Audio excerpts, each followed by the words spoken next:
Olá pessoal, boa tarde. Nós somos o canal Refúgio do Conhecimento. Hoje nós vamos ter a participação ilustre aqui do professor Ricardo da Costa. Gostaria de fazer uma breve apresentação do professor.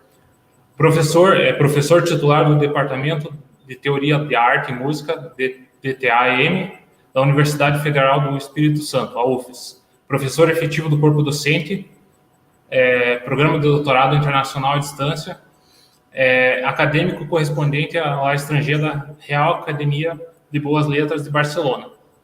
Hoje nós vamos falar sobre o artigo escrito pelo professor Ricardo da Costa, Os Camponeses na Arte de Bruegel. Esse artigo foi escrito em conjunto com Felipe Lube de Bragança. Professor, faça as honras. O senhor pode começar a explanar para nós um pouco sobre o artigo.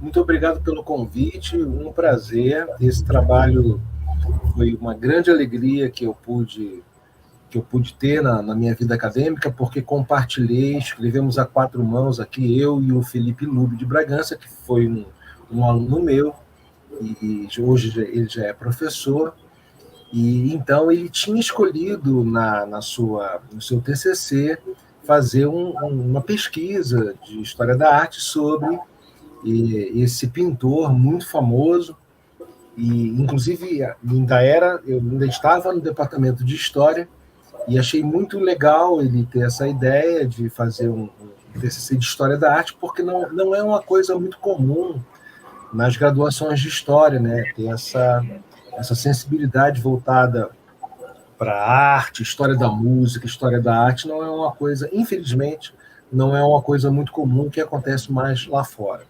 E aí, anos depois, eu convidei o Felipe. Falei, vamos escrever vamos escolher um tema específico, e aí eu vi que havia assim, uma quantidade de obras do Bruegel, o velho, sobre os camponeses, que é um tema que eu já havia pesquisado, inclusive no meu site, ricardocosta.com, vocês vão poder encontrar extratos de documentos medievais que eu reuni sobre os camponeses, que, aliás, é um tema muito querido pela historiografia mais à esquerda, ou totalmente de esquerda, que prefere enfatizar uma suposta luta de classes na história medieval, o que eu não constatei ao fazer esse levantamento de fontes primárias sobre os camponeses disponível no meu site. Mas, enfim, vamos então começar a leitura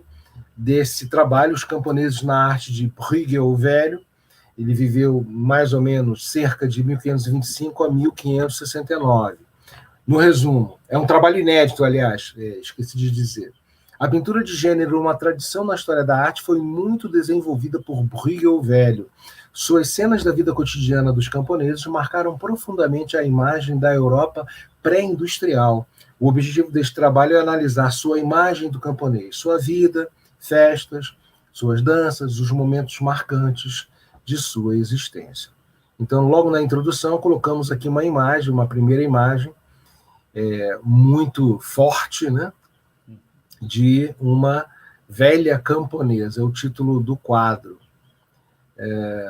feito entre 1560 e 1565. As datações eu vou pular na leitura, e também as especificações técnicas. É um óleo sobre madeira de carvalho, aí estão as dimensões, aonde se encontra atualmente, e apenas os pequenos comentários que eu, por tradição, nos meus trabalhos, eu costumo colocar abaixo das imagens, seguindo aí uma longa tradição historiográfica que eu aprendi na graduação, desde lá a Escola dos Análises, a História da Vida Privada, Philippe Herrier, Georges Duby, que sempre associaram imagens de época com documentos de época para escrever a sua narrativa. Aqui, as feições algo sofridas, rudes, especialmente na forma da boca e os dentes, recordam a tradição medieval de representar os camponeses como os seres humanos mais próximos aos animais, bestializados. Apenas recordam. Na verdade, é uma releitura da tradição sem sua carga pejorativa. Além disso, o fato de a cabeça da camponesa estar de perfil insere essa pintura no universo renascentista da história dos retratos.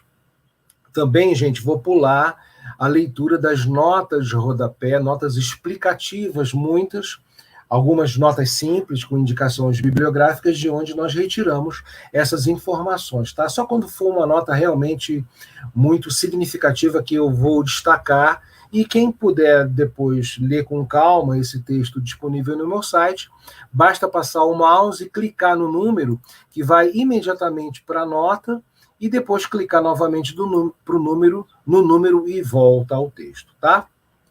Bruegel é conhecido por ser o pintor dos camponeses. Descobrimos isso depois, né? Mas por que os camponeses? E aí a primeira citação de fonte primária.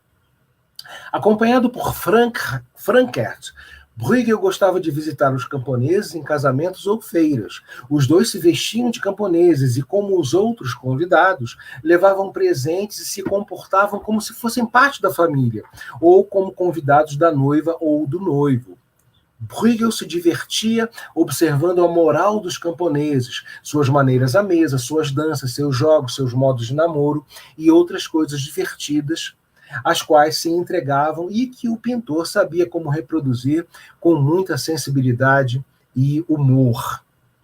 Foi citado em um trabalho, está disponível lá na nota. Esta é uma famosa descrição do interesse de Bruegel pela vida camponesa, publicada pelo historiador da arte de Flandres Ocidental, Karel van Mander, em sua obra O Livro dos Pintores, publicada em 1604.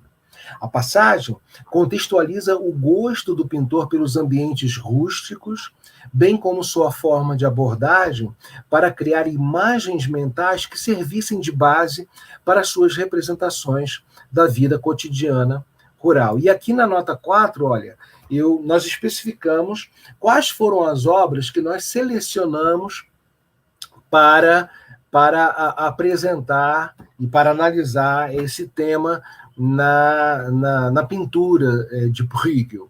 Numeramos, colocamos os links com os museus, a datação, os suportes, isto é, o material utilizado e as dimensões, tá? Tá tudo aqui.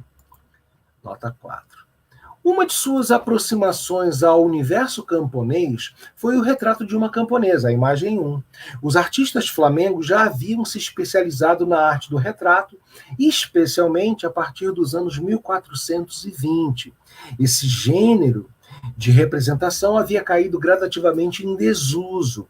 As últimas e impactantes imagens de pessoas comuns foram os retratos funerários de Fayum, séculos 2, 3, está faltando um Szinho ali, depois eu corrijo, vigorosos e realistas, além de algumas estelas funerárias.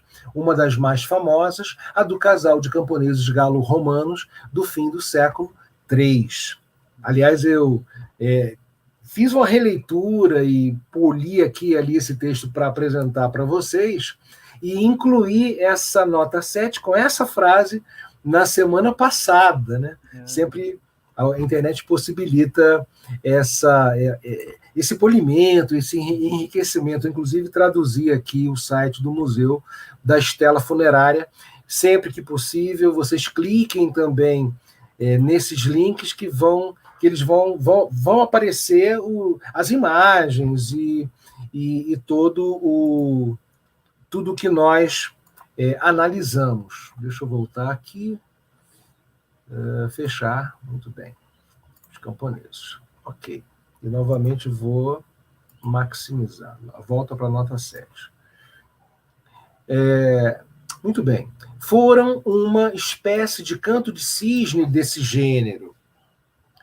O naturalista romano Plínio o Velho já se queixara da decadência da arte dos retratos devido à indolência, lá no século I. Ó. A pintura de retratos usada para transmitir através dos tempos semelhanças extremamente corretas de pessoas desapareceu completamente.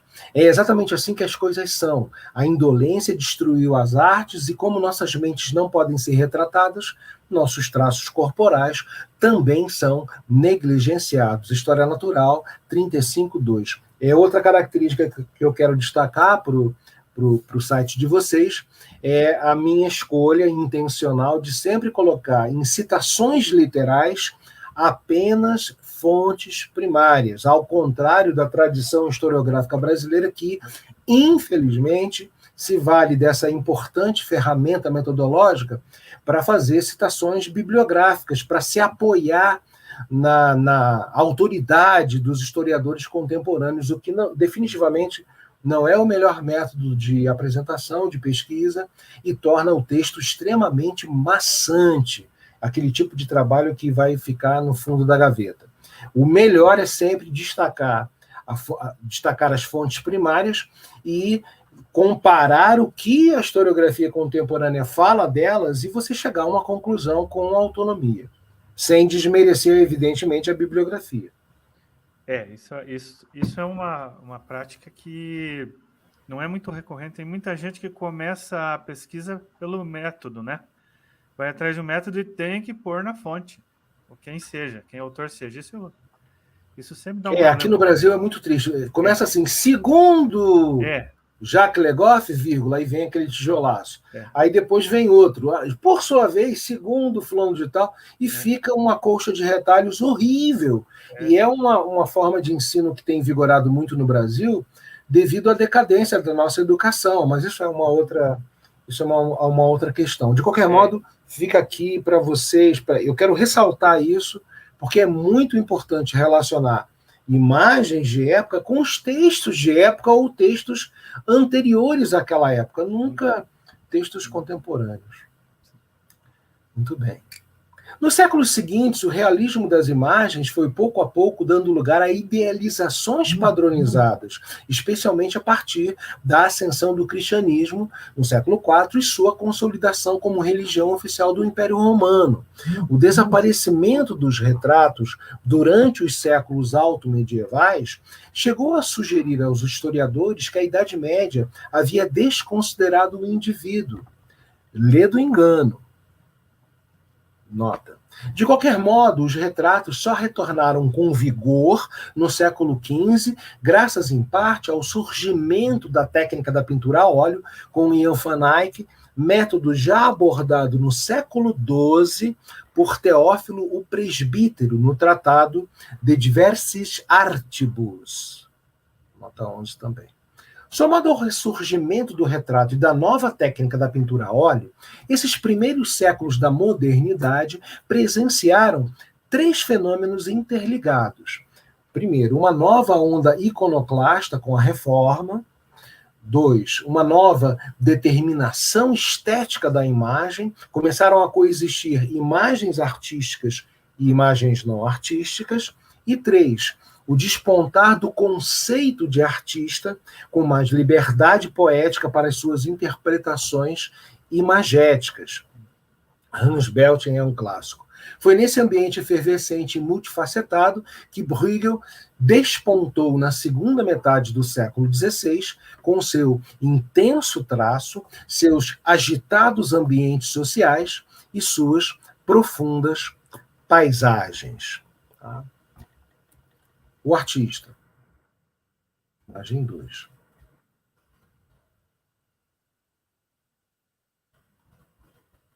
Detalhe de O Pintor e o Comprador. Possivelmente um autorretrato.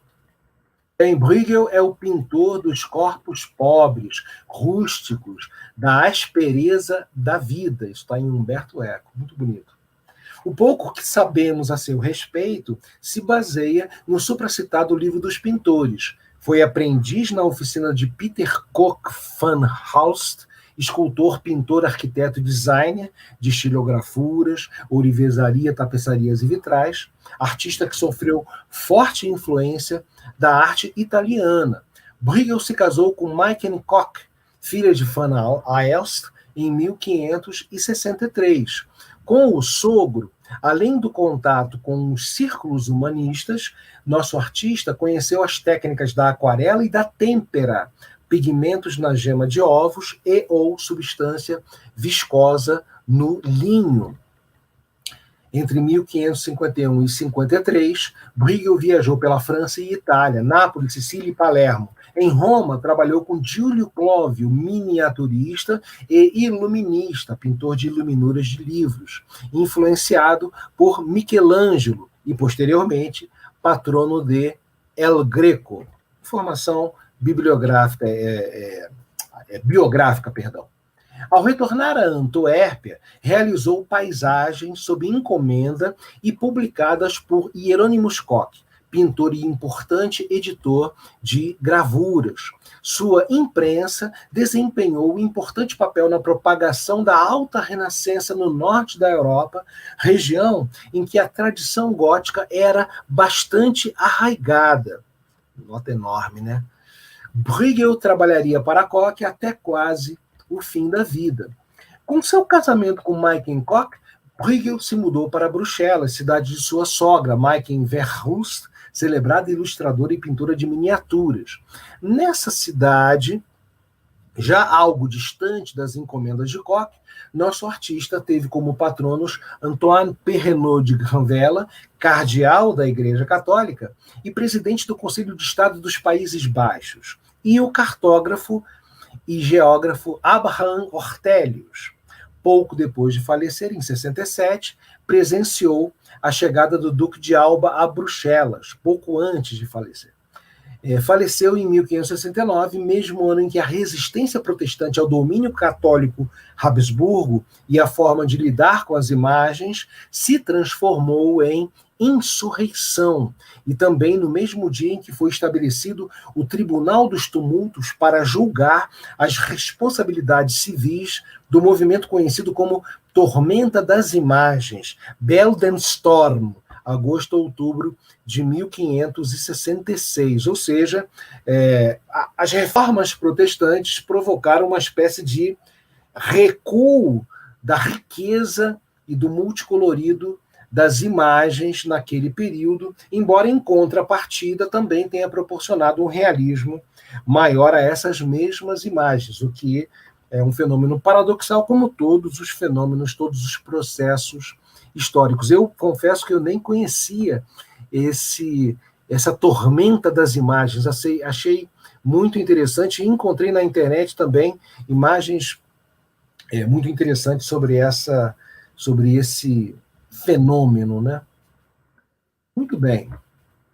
Verso camponês. Então, começamos aqui com o tema, passamos para uma pequena biografia e agora o assunto, sempre fundamentando a narrativa com documentos de época e o suporte bibliográfico entrando como apoio, discordância ou concordância em relação ao texto, como eu já destaquei aqui na metodologia. Muito bem. O trabalho e os meses. Aqui é a imagem 3. Essas imagens, gente, vocês podem clicar depois no link, lá onde está o título. Vamos ver se abre, né? Direitinho.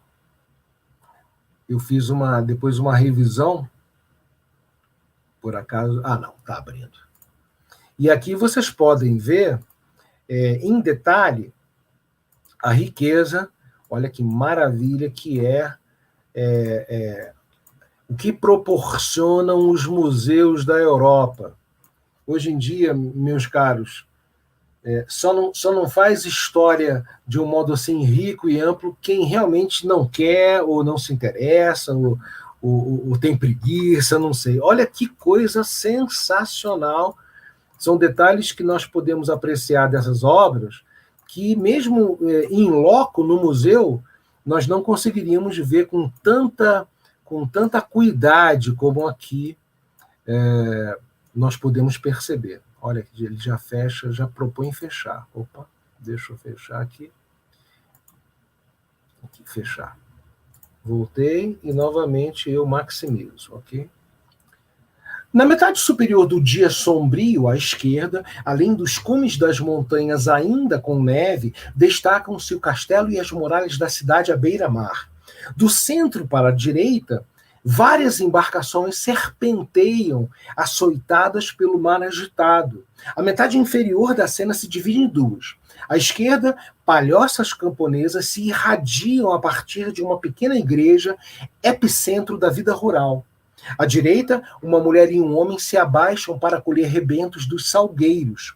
Outro, de camisa azul, corta-os. Atividade típica do mês de janeiro. Os rebentos dos salgueiros eram usados para construir muros e fazer vedações. Isso é uma informação de um livro de história da arte, que é muito interessante. O menino com um papel pintado ao redor da cabeça, eu cheguei a mostrar quando eu ampliei, que indica o período da Epifania, celebrada no domingo mais próximo do dia 6 de janeiro, segura uma lamparina. Ao seu lado, um casal. O homem come waffles, doce típico do carnaval anterior à quaresma, e a mulher observa. Isso aí é uma descrição iconográfica, tá, da imagem. E agora, depois da descrição, o assunto. O tema artístico do trabalho e os meses era tradicional na história das imagens. E eu coloco história das imagens e não história da arte, essa nota é importante, do Hans Belting. Hans Belting defende que o conceito de arte surgiu a partir da crise da imagem e sua nova percepção como obra de arte no Renascimento. A arte de Bruegel se insere cronologicamente nessa encruzilhada. O artista trabalha no novo conceito, a arte, mas lida com temas tradicionais do velho conceito, imago, objeto privilegiado da prática religiosa. Por isso, trabalha conceitualmente em uma perspectiva antropológica. Isso é um resumidíssimo desse maravilhoso livro do Hans Belting, que eu tenho a edição em espanhol. Não há tradução para o português, só o livro original em alemão. Imagem e culto, uma história da imagem anterior à era da arte. Muito bem, por isso que nós usamos história das imagens. Então, esse tema artístico do trabalho e os meses era tradicional na história das imagens, pelo menos desde Roma.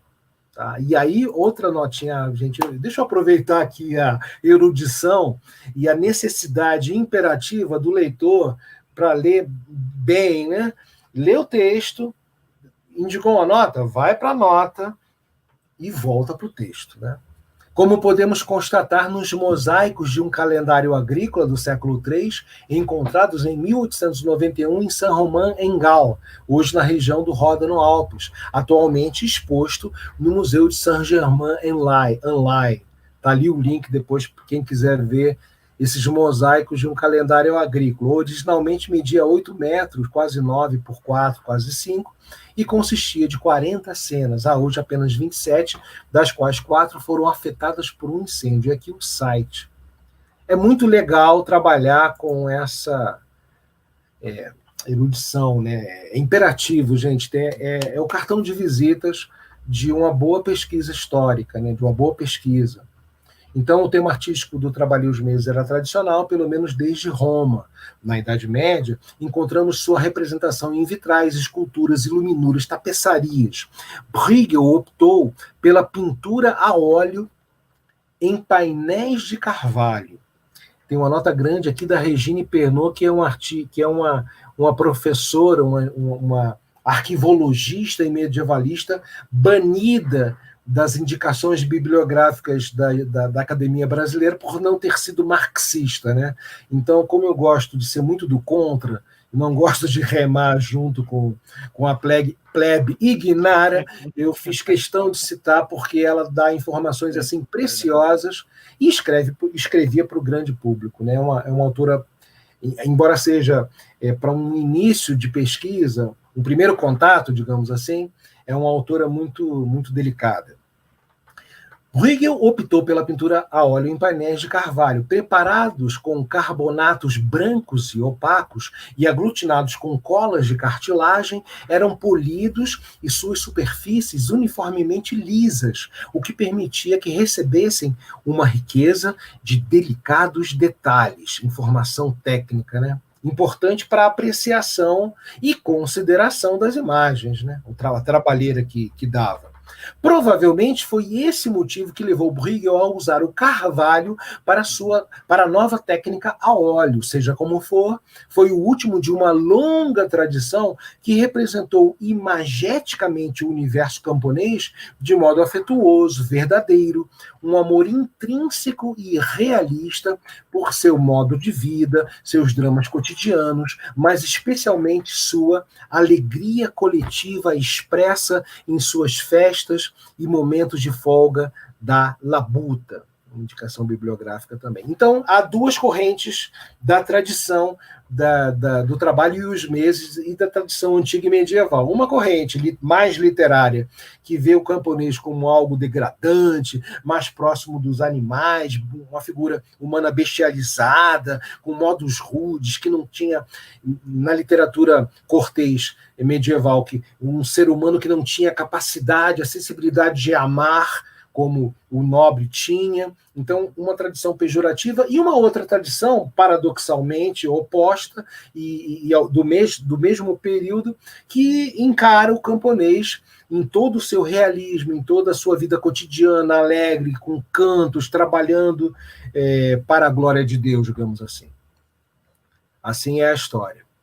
Aqui é Ceifa do Feno, junho e julho. Olho sobre Madeira, está no Castelo de Praga.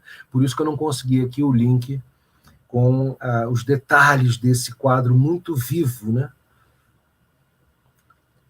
E não só nos momentos de folga, também em seu dia a dia rural. Em A Ceifa do Feno, o ambiente é vivo, colorido, a gama de tons é mais rica que no dia sombrio. Afinal, é início do verão. Bruegel mantém a tradição da vida camponesa que transcorre serenamente em meio ao trabalho, esforço que não é estorvo nem fardo. A labuta é a essência de suas vidas. Enquanto na parte superior, em tons de azul, prevalece a ausência de ritmo na profunda paisagem que se descortina com suas casas, igrejas e castelo, além de um vale acima à direita que se prolonga em um rio, na parte inferior, o mundo do trabalho é intenso. Isso é outra metodologia, e aí mais especificamente de história da arte, né? Como você vai descrever a imagem? Se é da metade, se é em duas partes, metade inferior, superior, se é transversalmente, em diagonal, enfim. É a própria imagem, é a própria composição que sugere aos analistas a forma com que aquilo vai ser narrado, vai ser descrito. Aqui nós dividimos em duas, né?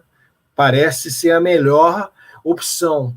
E também a percepção que são ritmos diferentes. Aqui o ritmo da imobilidade, como diria Fernando Brodel, e aqui embaixo o ritmo do trabalho intenso.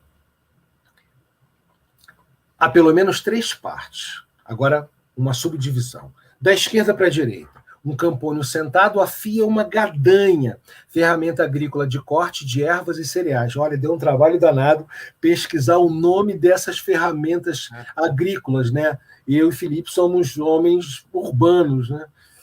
Gadanha. Acima dele, homens e mulheres recolhem o feno e o colocam em um carro com 2 cavalos. É o ambiente intermediário entre a paisagem acima e o movimento das pessoas abaixo. 2. Ao centro da cena, tranquilas, 3 mulheres caminham, carregam ancinhos para a coleta de materiais, folhas, palhas, etc. Elas imprimem um tom suave e um ritmo tranquilo, a representação do trabalho incessante. Eu gostei muito dessas 3 moçoiras aqui. Ó. Não sei, infelizmente não está no museu, então, mas é um ritmo bem de quem trabalha mesmo, e vamos trabalhar que assim é a vida, ao invés de ficar de lamúria, né? É verdade. Bom, no trabalho tem a parte fraternal, né? Não é um terror, é uma fraternidade, né? É a vivência. Isso que eu achei interessante que o professor põe ali. É porque nas imagens. Na interpretação de esquerda, né? O trabalho é a exploração, tem sempre alguém interessado, tem sempre alguém lucrando, sempre alguém se aproveitando. É um maquiavelismo assim, ad eterno, em que não há pessoas com bons sentimentos, é todo mundo safado e todo mundo... Tem sempre um ladrão que se aproveita, né? É uma forma de interpretar o passado que, eu vou dizer assim, não é a mais generosa, porque, embora haja isso também, há outros sentimentos, há outras atitudes diante da vida cotidiana, né? E esse endosso na parte mais dura e cruel, embora, repito, seja também verdade, ele ele dá uma carga assim de desconfiança intrínseca muito grande ao historiador, aos analistas, e transformam a interpretação do passado sempre assim num tom, eu não sei, negativo, né? Isso agudiza, torna tudo assim uma hipercrítica. Enfim, eu não acho a melhor opção. É verdade. Bom, e três homens e uma mulher a pé carregam cestas em sentido contrário. Com eles, uma camponesa a cavalo arrasta 2 enormes cestas carregadas de legumes e frutas vermelhas. Trata-se de um quadro vivo real da vida camponesa. A chegada do verão pede essa luz e cor. E aqui o quadro que vocês escolheram como propaganda desse dia aqui com vocês, né? Os Ceifeiros, que está no Metropolitan de Nova York. Aqui tem o link. Depois, por favor, visitem. Olha, isso aqui, eu não me canso de dizer, é sensacional. Olha aqui que maravilha, ó. Olha aqui, dá para ver o detalhe. Isso é incrível, né? É incrível.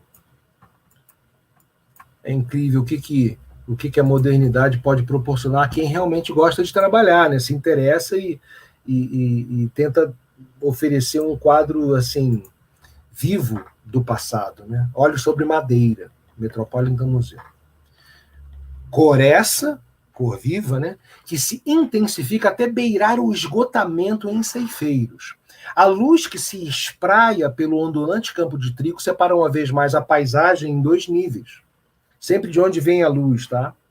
É o quadro mais famoso da série, considerado a primeira paisagem moderna na história da arte ocidental, tanto pelo envolvimento com a cena que o artista provoca no espectador, quanto por sua vívida sensação de calor. E aqui um pequeno detalhe, ó. Detalhe de Os Ceifeiros, que nos levou assim pela seara da história da alimentação, que é um outro campo de pesquisa também muito interessante e quase desconsiderado aqui no Brasil, né? Mais uma vez, o artista divide esse quadro em uma tarde de verão em 2 partes horizontais. Acima, ao fundo, o mar e seus navios. O comércio nos Países Baixos não para. Outros camponeses trabalham próximos de suas casas em um campo verde. Atrás da árvore que corta verticalmente a cena em 2 partes desiguais, uma igreja. Essa parte superior em que prevalecem os tons esverdeados contrasta com a metade inferior de um amarelo vivo. À direita, 2 camponeses fazem a ceifa com gadanhas. Novamente a gadanha. Um terceiro chega vindo de longe. Também à direita, imagem 5.1, um grupo come pão e papas, típica comida camponesa. Nota 37. Indicação, excelentes livros, ó. Jean-Louis Flandrin e Máximo Montanari, Jean Gimpel, A Revolução Industrial da Idade Média. Esse livrinho tem uma história boa, né? Certa vez na minha sala, lá no meu despacho do departamento de História da UFES, entrou um colega, jogou esse livrinho assim na minha mesa, e eu tomei um susto, né? Entrou sem bater a porta. Trouxe para você. Como na Idade Média não aconteceu a Revolução Industrial, eu nem li. De repente você gosta. Historiador, hein? E eu, evidentemente, li, né?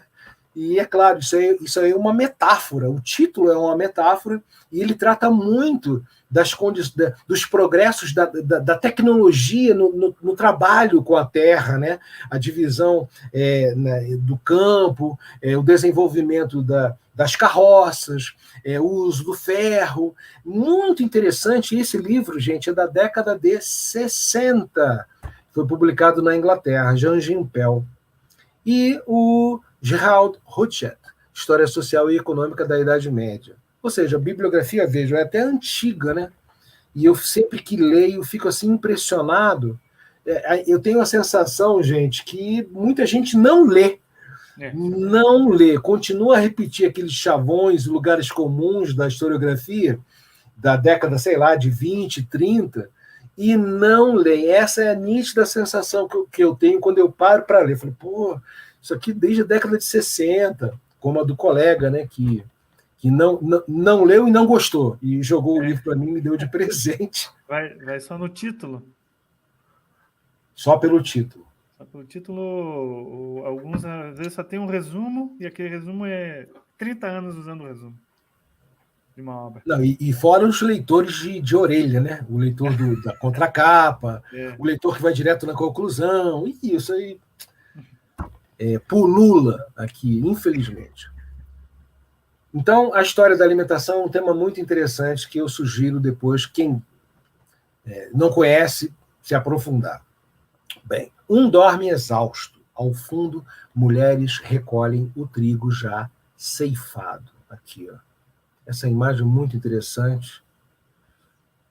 Eles comendo. E, aliás, quando eu estudei História da Alimentação, para poder apresentar trabalhos e aulas e tal, descobri eu que, na Idade Média, a alimentação camponesa, ou seja, dos pobres, era muito mais nutritiva e rica que a alimentação dos nobres, o que também me causou um espanto danado, né? Os camponeses comiam basicamente legumes cozidos e os nobres assados, guisados, e peixes muito gordurosos, como enguias e lampreias, e tinham muitas convulsões intestinais e tal, e por isso que nós vemos sempre camponeses muito robustos na Idade Média.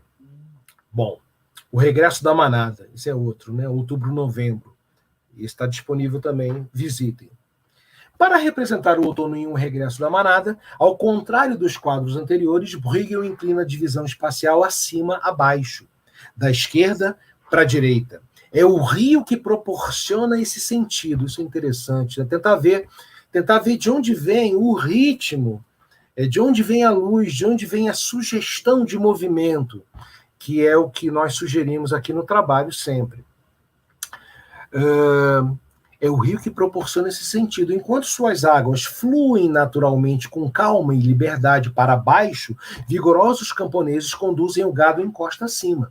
Com longas e finas varas, eles se esforçam para ordenar o sentido, o movimento, a direção do rebanho em retorno ao estábulo. À direita, em um cavalo branco acompanhado por 3 homens, um capataz lidera essa procissão laboral. E esse aqui é o quadro que eu mais gosto. Eu adoro quadro com neve. Os Caçadores na Neve. Está em Viena, no Museu de História da Cultura de Viena. Também disponível lá para vocês verem os detalhes. Os Caçadores na Neve proporcionam ao artista a criação de uma de suas cenas mais aprazíveis de sua série Os Trabalhos e os Meses. Certamente a imagem com sua gélida neve do inverno e suave peso de sua alvura faz saltar aos olhos a impressão de um descortino no espectador. A distribuição espacial da cena não obedece mais à divisão superior e inferior dos outros meses, mas à esquerda, direita e superior e inferior. Uma sequência de árvores conduz o olhar nessa dupla direção. Vejam lá, por favor, ó. Interessante, né? Essa leitura aqui, caindo assim da esquerda para a direita, de cima para baixo, em direção ao centro, né? Descendo ali. Esse quadro é muito bonito. O voo do pássaro negro reforça essa sensação de movimento abaixo rumo à planície, ainda que a dissipe um pouco. Indução do olhar do espectador rumo à profundidade da cena, considerada um passo decisivo em direção à arte moderna. Aqui o pássaro voando, ó. Ele está seguindo. Isso nota 38, Wolfling, um clássico do século XIX. À esquerda, ao ar livre, uma família prepara um fogo para assar carne, provavelmente porco. O casal atiça as labaredas enquanto uma criança observa. Uma idosa sai de casa com mais palha para queimar e um rapaz começa a arrumar a mesa. 3 vigorosos homens retornam de sua caçada com uma colorida, variada e esgotada matilha de 15 cães. Conseguiram apenas uma raposa. Só um destaque aqui, gente, os verbos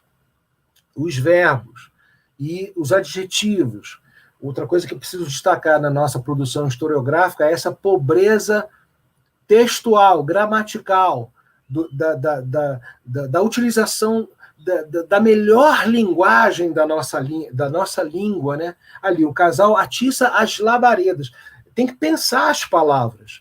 E ainda prevalece também no Brasil, infelizmente, eu digo isso assim com muita dor no coração, porque eu já estou prestes a aposentar e só piora, essa sensação de que o texto, para ser acadêmico e científico, tem que ser chato.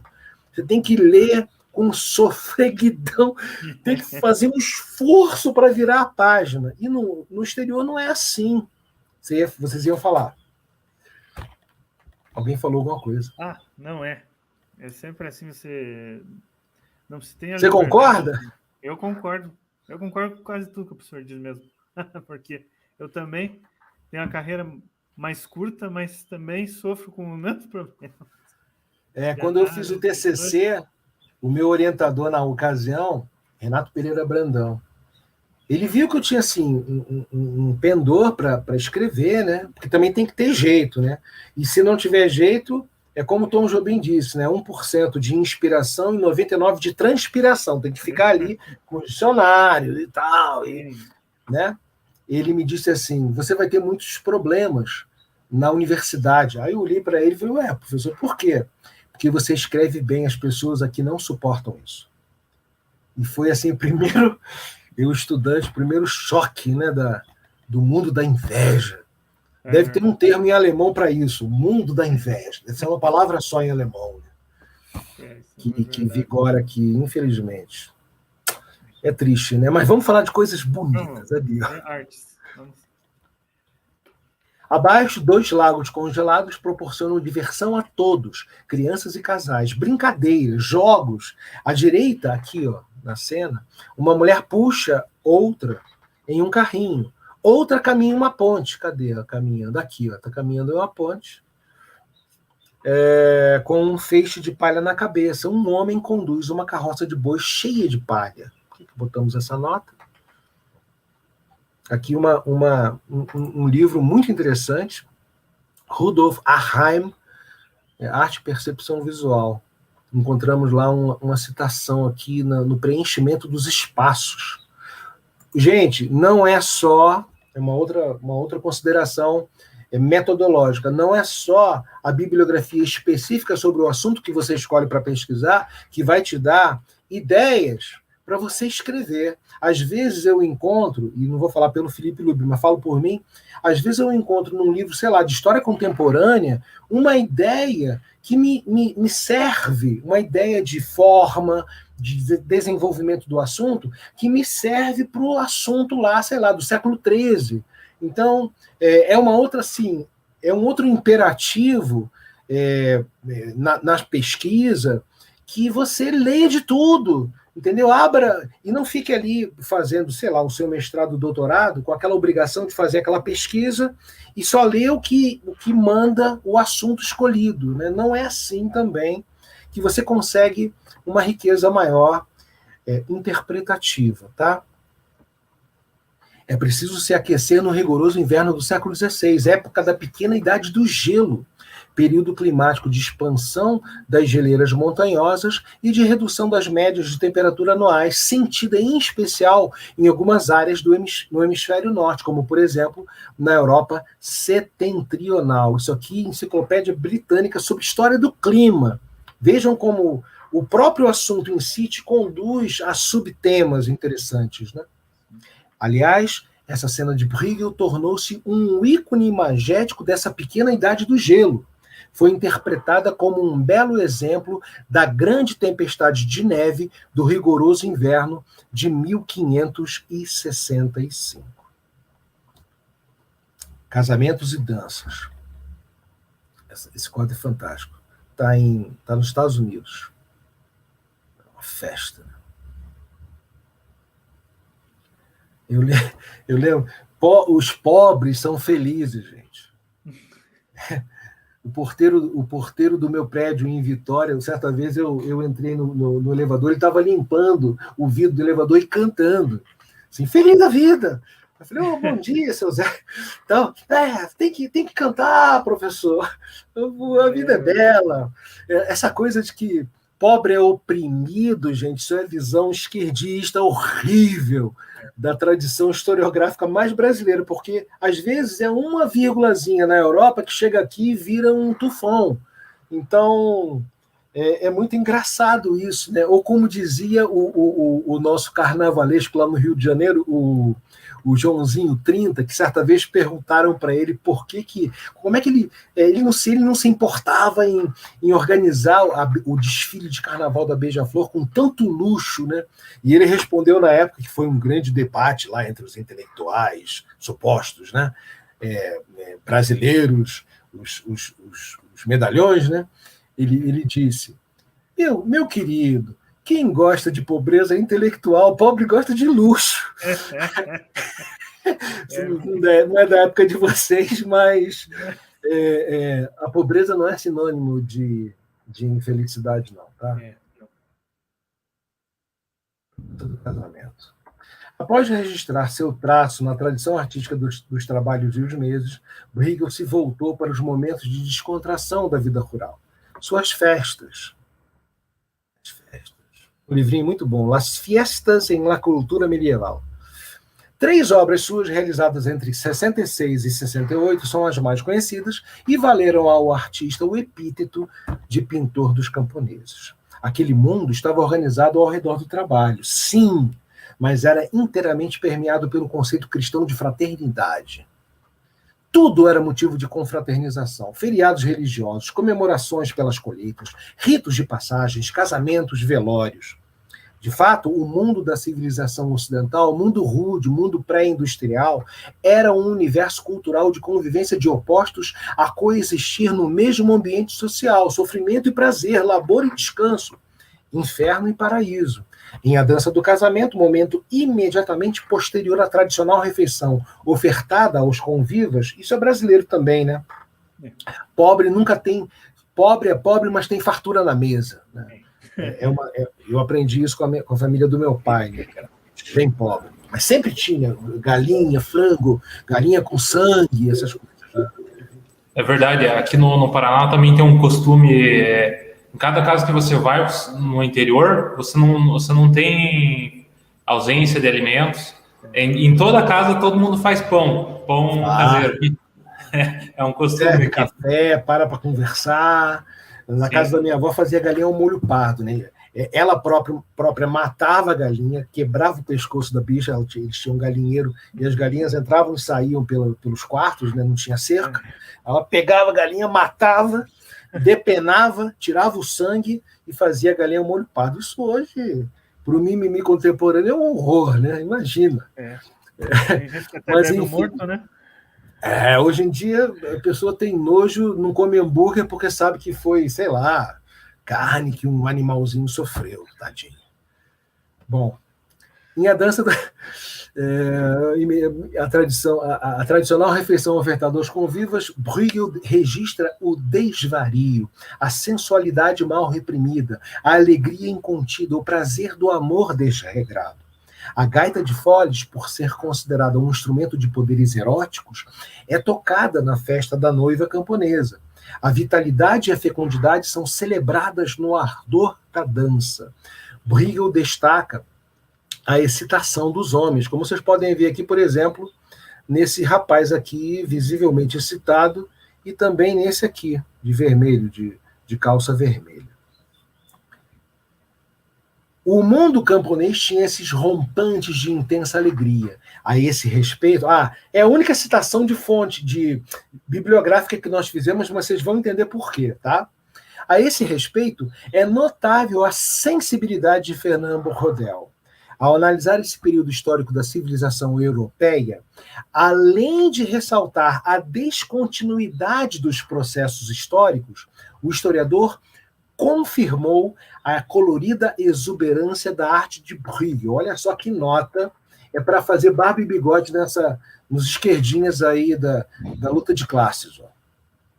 Não há dúvida que a Europa passou entre 1350 e 1550 por um período de vida individual feliz. É esse o paradoxo em que temos de insistir prevalecendo a ideia simplista de que quanto mais recuamos para a Idade Média, mais penetramos na infelicidade. Com efeito, quando se fala do nível da vida popular, isto é, o da maioria das pessoas, é o contrário que sucede. Antes de 1520, 1540, no Languedoc ainda pouco povoado, camponeses e artesãos comem pão branco.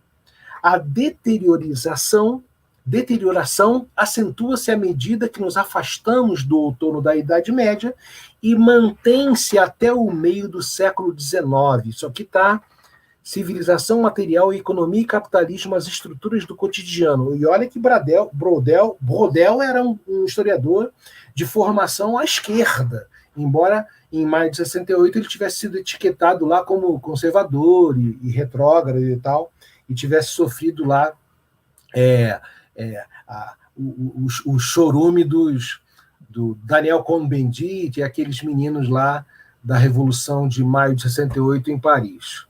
Vejam que citação maravilhosa, né? Da descontinuidade dos processos históricos. Muito bem. Aqui é outro quadro, esse é muito famoso. Casamento Camponês. Está no Museu de Cultura de Viena, aqui também tem um link, vocês podem ver os detalhes que nós vamos comentar. Esse quadro é muito famoso. Já em Um Casamento Camponês, o pintor Flamengo retratou uma das mais importantes reuniões sociais que perpassava todo o corpo social, o casamento, verdadeiro acontecimento, marco divisório da existência. E de um modo satírico, quase cômico, tanto pelo chapéu da criança em primeiro plano, muito grande para ela, abaixo à esquerda, quanto pelo homem no extremo da mesa, acima à direita, que enterra a cabeça no jarro para sorver a última gota de bebida. Isso está em Peter Burke. Há possivelmente uma íntima intenção: edificar, além do propósito do artista de fazer com que o observador seja induzido a realizar uma leitura em conjunto da cena. Wolfling, né? Embora todos bebam muito, dois músicos de pé com gaitas de foles, mais uma vez, né, animam o ambiente, o ar é circunspecto, ainda que autêntico, isto é, sem os modos e a sofisticação nobiliárquica. De modo improvisado, numa porta arrancada das dobradiças, dois homens transportam papas, principal alimentação dos pobres, como já afirmamos. À frente de um pano verde estendido na parede, com uma coroa nupcial de papel pendurada no centro, com as mãos cruzadas, a noiva está impassível, com um sorriso de profunda satisfação em seu rosto boçal. Sensacional! De quem é mesmo? Gombrich. Ela tem realmente um rosto idiotizado, tadinha. Tá aqui, ó. Depois vocês podem ver. Ela tá ali meio de saco cheio, né? À direita, com vestes negras e uma adaga, um nobre, provavelmente o notário da cerimônia jurídica, conversa com um monge franciscano. Seu cão é um galgo, raça apreciada pela nobreza, pode ser visto embaixo da mesa. Cadê o galgo? Tá aqui, ó, a cabecinha do galgo, ó. Estou movimentando com o mouse. 52 que interessante. É a única raça canina citada na Bíblia. É o galgo, que passeia airosamente, isto é, de modo elegante e honrado. Interessante. Bíblia também é fonte primária para medievalista, já disse o marxista Jacques Legoff, tá? Bom, trata-se de uma notável representação do universo camponês do século XVI. São pobres, mas com a mesa farta. Tradição, aliás, também brasileira, como eu falei já. Imagem 10. A dança está acabando, gente. Essa dança também é muito legal. A gaita de foles. Por fim, a dança camponesa. Nessas obras tardias de Bruegel, reparamos que, em relação às suas pinturas mais antigas, o pintor ampliou o tamanho de seus personagens. Aqui a cena está dividida horizontalmente. À direita, um casal corre para participar da dança, enquanto outros dançam, tendo uma igreja ao fundo. À esquerda, em uma mesa de madeira, homens conversam animadamente. Ao fundo, um casal se beija. Interessante aqui, ó. Beijinho, beijinho, beijinho, encostam os lábios, né?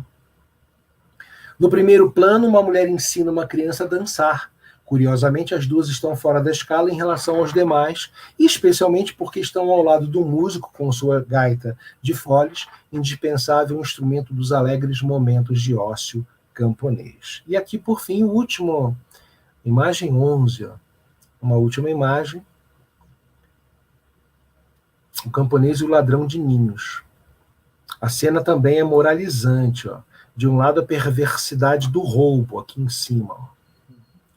Do outro, a serenidade da virtude, apesar de todas as dificuldades da vida do trabalho. O robusto camponês entra na mata, provavelmente para caçar. Aponta serenamente para cima, como quem diz: olhem o ladrão de ovos, cedo ou tarde será descoberto. Ao fundo, típicas casas camponesas. Amplas, sem cômodos privativos, né? Todo mundo dormia numa grande casa e muitas vezes com animais dentro para aquecer o ambiente. Muitas surpresas aguardam o historiador que decide confrontar a bibliografia sobre o campesinato medieval com as fontes primárias. Já falei um bocado sobre isso, né? E aqui eu indico na nota 53 os extratos de documentos medievais sobre o campesinato que eu digitei lendo muitos livros e selecionei, né? Montei um quadro. Nesse caso, especialmente as imagens, mas também a literatura do período. Em primeiro lugar, o físico dos personagens. É extremamente improvável que Bruegel tenha representado seus camponeses de outro modo que não o por ele presenciado. São corpulentos, robustos, como o do quadro O Camponês e o Ladrão de Ninhos. Isso se explica, como vimos, pelo fato de sua alimentação ser bem balanceada e, se comparada à da nobreza, nutritivamente superior, porque baseada em legumes. Está aqui, ó. A dualidade na alimentação das sociedades pré-industriais europeias também pode ser assinalada na oposição assados, nobreza, versus cozidos, camponeses, ou carnes e vinhos, muito pesado, né? Versus legumes e cerveja. Ver Paul Friedman, esse é um grande historiador da história da alimentação, do sabor. Esse é um belíssimo livro. Ele também tem um livro, se não me falha a memória, da história dos temperos, que ele me mandou de presente. Eu escrevi: pô, obrigado por esse livro, A História do Sabor, é lindo. E o povo do Olimpo, eles não são snobs como o baixo clero, do Piniquim, né? Que você manda e-mail, o cara não te responde. Você entra em contato com um cara desses, com o Paul Friedman, com esse recentemente que faleceu, o filósofo Roger Scruton. Eu escrevi também um e-mail elogiando o livro da beleza, ele me respondeu no mesmo dia. Então, assim, é outra percepção da nossa mesquinharia, infelizmente, tá? É o primeiro aspecto que chama atenção nas imagens de Bruegel. Em segundo lugar, a forma como o trabalho rural é apresentado. Não há qualquer alusão ao trabalho, sofrimento, tão propagado por certa bibliografia em relação ao mundo tardo medieval. E eu coloquei aqui, ó, essa nota muito grande, eu coloquei porque foi uma introdução que eu fiz, que eu escrevi, a uma novela que eu traduzi, chamada Curial e Guelfa. Na época não se sabia quem era o autor, né? Foi publicado em 2011 na Universidade de Santa Bárbara, na Califórnia. Tradução do catalão antigo, que é como se chama o catalão medieval, para o português. Foi a primeira tradução dessa novela para o português. Graças a Deus foi publicado lá, esgotou lá. E vejam como é alta cultura, né? Uma tradução do catalão medieval para o português publicada nos Estados Unidos. Então, eu tive que fazer um levantamento assim bibliográfico para falar do século XV, né? Que é um século assim, é um século difícil de definir, porque ele não é nem uma coisa nem outra, é uma mistura de um monte de coisas. E aí teci algumas considerações que eu achei interessante colocar, e também esse texto está disponível, essa apresentação, não a tradução. A tradução como é que se diz? Tem um controle no contrato firmado lá com a Universidade de Santa Bárbara, mas a introdução eu coloquei, tá? Não há qualquer alusão ao trabalho e sofrimento tão propagado por certa bibliografia em relação ao mundo tardo medieval. especialmente na série dos Trabalhos e os Meses, todas produzidas em 1565. Fui lá conferir a data, né? A labuta é mostrada como algo inerente à vida. Esse ambiente está muito bem posto e belíssimamente figurado. Aí fizemos um levantamento das imagens, né? Em A Ceifa do Feno. Eles trabalham comem a mancheia, outra imagem, e se refastelam à sombra de uma árvore e comemoram. E como comemoram? A dança do casamento e a dança camponesa são verdadeiras fotografias antropológicas, fascinantes registros rurais da arte de Bruegel. Muito além da interpretação na qual seus seres humanos são tubos vestidos que comem e cagam, olha só, hein? Entre aspas, e seguem seus estúpidos caminhos por sobre a face da terra. Isso aí é do Julian Bell. Olha só. Sua pena foi uma das primeiras expressões pictóricas vivas, palpáveis na história da arte, da vida. E agradecemos a leitura crítica dos professores Evandro Santana Pereira, Matheus Coraça da Silva e Vinícius Molini, porque antes de você concluir, gente, também é uma tradição internacional, né? Não brasileira. No Brasil, você escreve e esconde, né? Nem deixa disponível na internet. Dificulta. E não mostra para ninguém, né? Porque receia crítica, tem medo de se sentir inferiorizado, sei lá, né? No exterior, nos Estados Unidos, na Europa, ao contrário, quanto mais você mostra o trabalho para leitores críticos que descem a lenha, que sentam o sarrafo e que apontam, vem cá, você escreveu esse negócio aqui, como é que é? Mais o trabalho pode ser melhorado.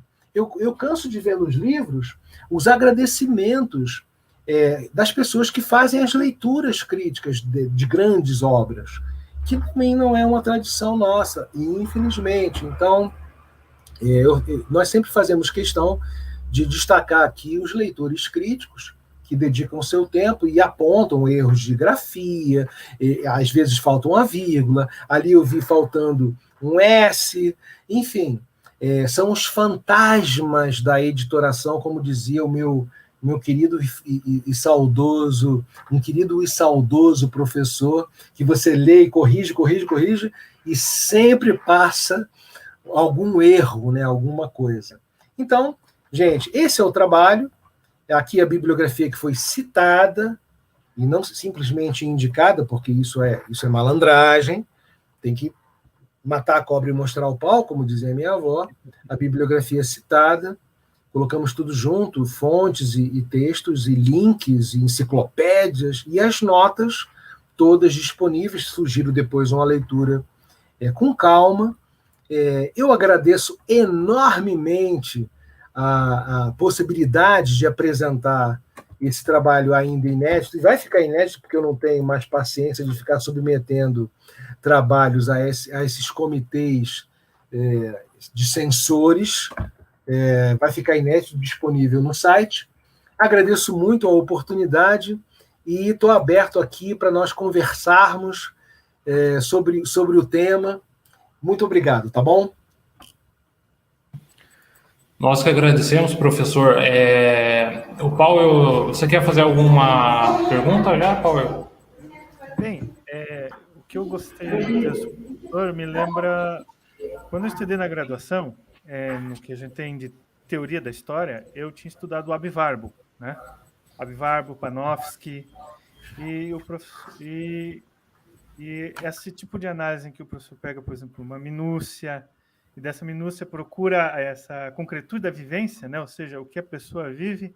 Para mim, assim, foi uma coisa incrível. Quando eu estudei isso, era só um professor que veio substituto, o professor Cássio Fernandes, que agora está lá em Guarulhos, né? E ele passou a Abbarbo para a gente, Mobiliano, vários autores, assim, e fazia exatamente esse tipo de análise. Via essa questão do movimento, que o Abbarbo pega lá, né, o nascimento de Vênus, para mostrar nos cabelos. E até eu queria só perguntar uma coisa. Eu sempre escuto, né, sempre aprendi, né, que você tem uma ideia de movimento na antiguidade, daí se para ela, e ela volta com o Renascimento nos cabelos, nos movimentos dos cabelos e tudo mais. E esse é um autor interessante porque ele praticamente viveu nessa região italiana, né? Onde essa coisa do movimento, vamos dizer, estava ali, estava nas estelas funerárias, estava nas obras. Tem mesmo esse ato de movimento? Até chegar... Não tem. Há muito movimento nas imagens medievais e muito colorido, não só nas iluminuras dos manuscritos, mas nas esculturas, nos vitrais. O que a humanidade europeia demorou a aprender foi fazer a profundidade da cena, né? Porque, de fato, isso exige uma sofisticação na história da arte e exige, assim, não só a técnica, mas um olhar muito apurado. Mas não é verdade que... Aliás, tudo de ruim se ensina que aconteceu na Idade Média. Eles jogam todas as desgraças, todas as mazelas da humanidade na Idade Média, e eu demorei a entender o porquê. Não é por causa da Idade Média em si, mas sim o preconceito em relação à Igreja Católica. Você sabe, Paulo, eu sou meio lesado, eu demoro... sabe aquele espírito de Tomás de Aquino meio paquidêmico, demora, fica ruminando, pensando. Eu não sou de dar respostas prontas, né? Eu demorei a perceber que o pano de fundo disso é essa ojeriza à religião, de um modo geral, né? A famosa passagem de Marx, que a religião é o lenitivo, é o entorpecedor, né, da consciência do povo, né? Isso está lá numa das obras do Marx, e é uma tradição não só cultural, mas historiográfica também, principalmente da Revolução Francesa para cá, que foi a grande detonadora da perseguição religiosa. Então, a Idade Média tem esses lugares comuns, desmentidos já desde Marc Bloch, na década de 40, mas aqui no Brasil, né, nós costumamos sempre aproveitar as piores coisas dos colegas de fora, né? Nós nunca escolhemos as melhores opções, ou então, quando escolhemos, parece que há um certo prazer masoquista em procurar ali. Às vezes às vezes você vê uma passagem de uma obra muito famosa em que escorre um pouquinho um fel do historiador, né? Aquele fel se transforma num maremoto aqui no Brasil. As pessoas amplificam isso e materializam e transformam as interpretações totalmente acéfalas, sem essa riqueza da existência da vida, entende, Paulo? É muito pobre. Eu tenho visto isso. Veja, está piorando, evidentemente, com a crise da educação de algumas décadas para cá, principalmente desde a chegada do nosso presidente, que se gabava de nunca ter lido um livro, né? Isso se acentuou, esse problema na gramática, no amor à língua, na leitura dedicada das obras, dos clássicos. Tem piorado muito, né? Os meus professores marxistas, ortodoxos ou heterodoxos, eles ainda tinham assim, esse savoir-faire de conversar, né? Mesmo discordando, eles conversavam. Havia um bom nível, digamos assim, na produção historiográfica, pelo menos no debate, né? Não vou dizer na produção em si, mas no debate. Hoje em dia, graça à intolerância, à grosseria, e especialmente os grupinhos de pressão e as pressões para quem não reza pela cartilha. Então, isso empobrece também muito as análises, né? Warburg e todos esses clássicos são... Panofsky, nossa, nas artes, Panofsky é banido, assim como na filosofia nós temos a lista do Index Prohibitorum, também na história, né? Isso é uma coisa brasileira pequena. E, bom, eu não fui educado assim, e talvez por isso eu tenha sido vacinado desde muito cedo, a ter, assim, a ver os paradoxos, a ver as contradições, a ver os ritmos diferenciados, os avanços e recuos, e não ver e não perceber a história como uma coisa linear do pior para o melhor, ou pelo menos ou então do melhor no mundo greco-romano para o caos, para depois o renascimento. Isso é uma bobagem, né? Que os professores muitos ainda ensinam. Certo, certo. Antes de continuar e fazer talvez uma ou mais duas perguntas, eu vou só mostrar alguns comentários de algumas pessoas que passaram por aqui, bem brevemente. Tivemos a Marlana Gaban dando boa tarde, né? Tivemos também a Débora Azevedo dando boa tarde. Também tivemos aqui o Gabriel Tebaldi. Acho que é Tebaldi. Também tivemos a Dênia Magalhães nos acompanhando aqui. Tivemos também o Gustavo Henrique, esse é conhecido nosso. Tivemos até pessoas de Petrolina aqui, o Aldo de... Petrolina. Aldo de Milá. Tivemos a Keila Banks, também desejando boa tarde. Obrigado. Tivemos agora também... eu estou vendo aqui as imagens, agora está aparecendo aqui para mim. Está aparecendo? É. Tivemos também o bacana é que fica, né, no YouTube, as pessoas podem ver depois, enfim. Sim. Aqui, agora, vou apresentar uma pergunta aqui que foi feita pelo Flagner Barros, lá, meu amigo do canal Jornal do Mate. Ele fez a segunda pergunta. Quais seriam as semelhanças desses camponeses com a população meridional do Brasil?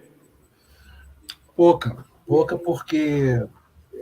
Bom, aqui o Brasil tem algumas especificidades que distinguem o país, ou pelo menos especificidades recém-adquiridas e alheias, ou pelo menos não presentes na tradição mais antiga, né, portuguesa, ibérica, especificidades mais recentes, como essa coisa do trabalho como sofrimento, como essa certa indolência e essa preferência pelo ócio. Enfim, há muitas características da cultura brasileira mais recente, eu não vou dizer que isso sempre foi assim, porque seria muito arriscado, que distinguem da tradição camponesa europeia. E vocês podem, para quem já visitou algum país europeu, ou foi em alguma região rural da Europa, graças ao labor desse campesinato medieval muito, muito intenso, você encontra uma paisagem rural muito trabalhada e muito plantada e muito efervescente, né? Aqui no Brasil, por exemplo, se você fizer uma viagem, sei lá, do Rio de Janeiro para o Espírito Santo, você vai encontrar assim, matagal e vai encontrar áreas, por exemplo, na área rural do Rio, eu fico impressionado com a quantidade de cupinzeiros, as coisas assim, umas pirâmides, que assim, falta tratamento, falta trabalho, tem várias causas, tá? Eu não quero simplificar, mas isso distingue evidentemente, o trabalho medieval, o trabalho do campesinato medieval, em relação ao campesinato, aos camponeses do Brasil e das Américas, né? Que em alguns aspectos, é um panorama bastante complexo e mais difícil de precisar assim, numa resposta rápida, tá? Até porque, né, o Brasil tem uma geografia bem diversificada, né? Nós temos aqui na nossa região aqui a questão das araucárias, a Mata Atlântica. Já no Rio Grande do Sul já temos lá aquela questão dos pampas. A região sul de vocês qual é? Paraná, Curitiba. Curitiba tem uma área rural rica, né? Sim. A Curitiba até é uma coisa Paraná, bem... Paraná. Curitiba é uma coisa engraçada porque ela ainda tem um ar rural ainda, apesar de ser uma cidade grande. Se você andar pelos interiores dos bairros, você vai ver aquele misto de ruralismo. Interessante. Não, o Brasil é muito complexo mesmo, né? Eu só não conheço o Amazonas e ali Roraima. O Brasil são muitos países dentro de um país só, né? Não sei se os nossos problemas têm essa causa, né? Mas é muito complexo. Eu acredito que tem diversas causas, né? É uma coisa, para um outro assunto ainda mais complexo. Levaria uma série de lives debater esse tema, né? Mas eu prefiro, Arthur, falar do passado mais longínquo, que os mortos estão 10 palmos abaixo do chão, e quanto mais fundo, melhor, porque a história é mais, eu acho, né? Eu participo da visão do Fernando Brodel, que já disse lá no Mediterrâneo que esse passado, esse presente nosso é sempre muito desinteressante. É muito melhor se enfronhar no passado e se perder no passado, que é uma grande vantagem que ele diz que os historiadores têm, né? Ele fala assim: vocês podem nos invejar, nós nos embronhamos no passado e não queremos saber do presente, que é sempre muito desinteressante. O Brodel fala isso. Sim, é um grande mistério. Eu, por exemplo, eu estudo muito sobre a questão da genealogia, né? Só que eu não consegui chegar ainda na Idade Média por alguns ramos, né? Eu consegui chegar até no máximo, lá eu sou descendente de alemães, da Guerra dos 30 Anos, né? Então, eu sei que minha família se mudou para Boêmia por causa da Guerra dos 30 Anos. Mas não consegui ir mais além que isso, né? Professor, eu só gostaria de fazer uma última pergunta antes de encerrarmos aqui, né? É uma pergunta, acho que bem breve, né? Em relação à estrutura medieval, igrejas, monastérios, armazéns, artesãos e demais, o indivíduo comum sentia-se de alguma forma desamparado diante da comunidade da qual fazia parte? Não, de um modo geral, o senso coletivo na Idade Média era muito forte, de um modo geral, era muito forte, e sempre os indivíduos, as pessoas estavam ali inseridas na família, em primeiro lugar, no seu ofício, também eram protegidas pelas suas corporações, e principalmente por esse sentido cristão que se perdeu muito, né, para os mais carentes, o sentido da esmola, né, de sair à igreja e ajudar os pobres. E, é claro, o assistencialismo da igreja, né? Os hospitais são fundados na Idade Média graças à iniciativa de hospitalidade dos mosteiros, dos centros religiosos. Então, de um modo geral, quando fui certa vez convidado, por exemplo, para falar sobre o campesinato medieval na UFRJ, aliás, era um evento muito esquerdista, terminou com a palestra do Stedley, com todo mundo gritando, né?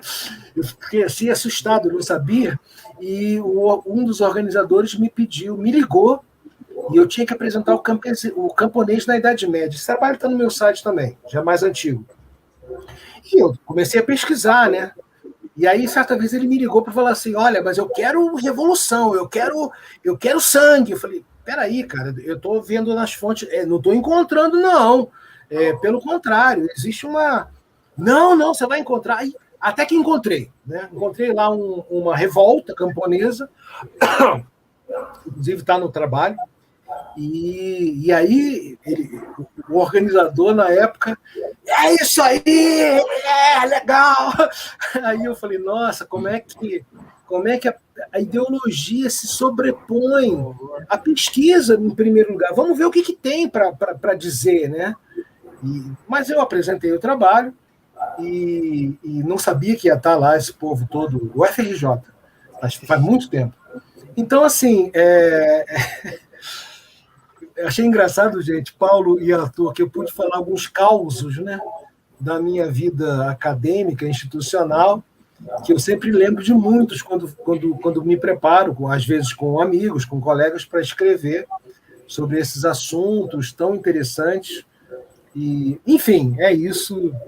Eu acho que eu me estendi um pouquinho demais aqui nessa última resposta, mas eu agradeço muito, Arthur e Paulo, essa oportunidade de apresentar esse trabalho. Espero que vocês tenham gostado, e deixe, por favor, no YouTube para eu poder linkar lá no meu site, ricardocosta.com.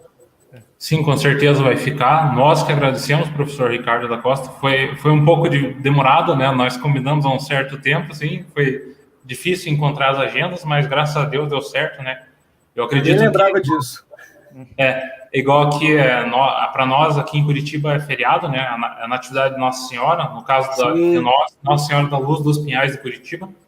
Então, Nossa Senhora da Luz dos Pinhais de Curitiba iluminou.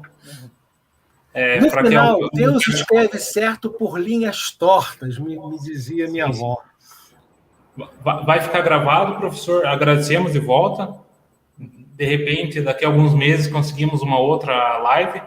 Estou à disposição. É sempre divertido lembrar os causos e ler trabalhos assim, que talvez possam, de alguma maneira, interessar e suscitar novas formas de abordagem, ou pelo menos mostrar para a garotada que não existe só o eterno maquiavelismo, a eterna malícia ali das interpretações mais à esquerda. Sim, sim. Então é isso, professor. Agradeço novamente. Eu agradeço também o Paulo, né, que é o nosso historiador. Paulo, você quer falar mais alguma coisa? Dar um adeus final aí? Agradecer ao professor e lembrar uma frase dele aqui em outro trabalho, né? Os historiadores esquecem dos feriados religiosos, festas da colheita, para pensarem somente em impostos. É bem isso, né? Não, talvez melhore, né? Mas como bom conservador que eu sou, conservador de direita e católico, eu sou sempre muito pessimista. Eu acho que ainda vai piorar muito, né? Mas isso fica para as próximas gerações, porque eu não vejo luz no fim do túnel, não. Mas, enfim, nós fazemos a nossa parte, Paulo. Deixamos à disposição e, quem sabe, consiga frutificar em algum ou outro coração mais amoroso. Certo, então, professor. Grato muito pelo seu conhecimento. O link do site, o link do artigo vão ficar aqui no chat também. E depois eu também vou colocar na descrição nos comentários ali. Tanto o link do site como do artigo em si. Muito obrigado, então, gente. Agradeço a todo mundo que acompanhou a gente. Agradeço o professor, agradeço o Paulo e fiquem com Deus. Até a próxima. Obrigado, Paulo. Obrigado, Arthur. Tchau, tchau. Tchau, tchau.